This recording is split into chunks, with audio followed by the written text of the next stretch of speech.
Here is the latest from K2 Radio News. 3 men received lengthy prison terms for being felons in possession of guns.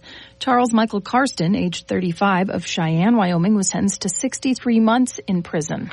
According to court documents, Cheyenne Police Department officers were dispatched to a call of a man using drugs in a parking lot. When an officer approached the vehicle, Karsten reached for the center console several times. As the officer told him to keep his hands visible, he noted a firearm in the center console. Another firearm loaded with 16 rounds of ammunition was next to the driver's seat. The officer was able to secure Karsten in his patrol car without incident. Karsten had numerous small blue fentanyl pills in his possession and is a previously convicted felon. He pleaded guilty on January 8th.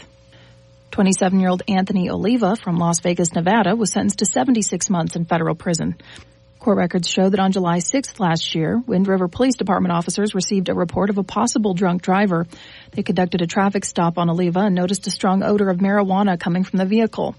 Oliva was allegedly uncooperative and eventually arrested. A search of the vehicle yielded 2 9mm pistols and several magazines. The defendant pleaded guilty to the charge on January 23rd. And Nathan Gossens, 31 years old, from Billings, Montana, was sentenced to time served plus 3 years of supervised release.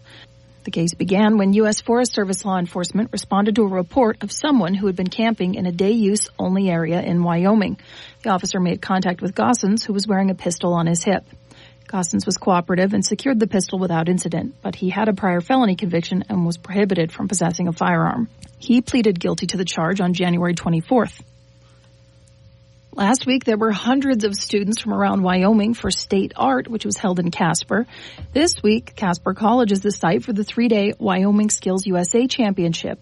649 career and technical education students from 33 high schools and colleges across the state are competing in contests, demonstrating their skills in career areas, including manufacturing, transportation, construction, hospitality, and human services. These students are demonstrating their skill while proving that the workforce is prepared to lead the way in every technical area the USA needs to maintain a strong global economic presence.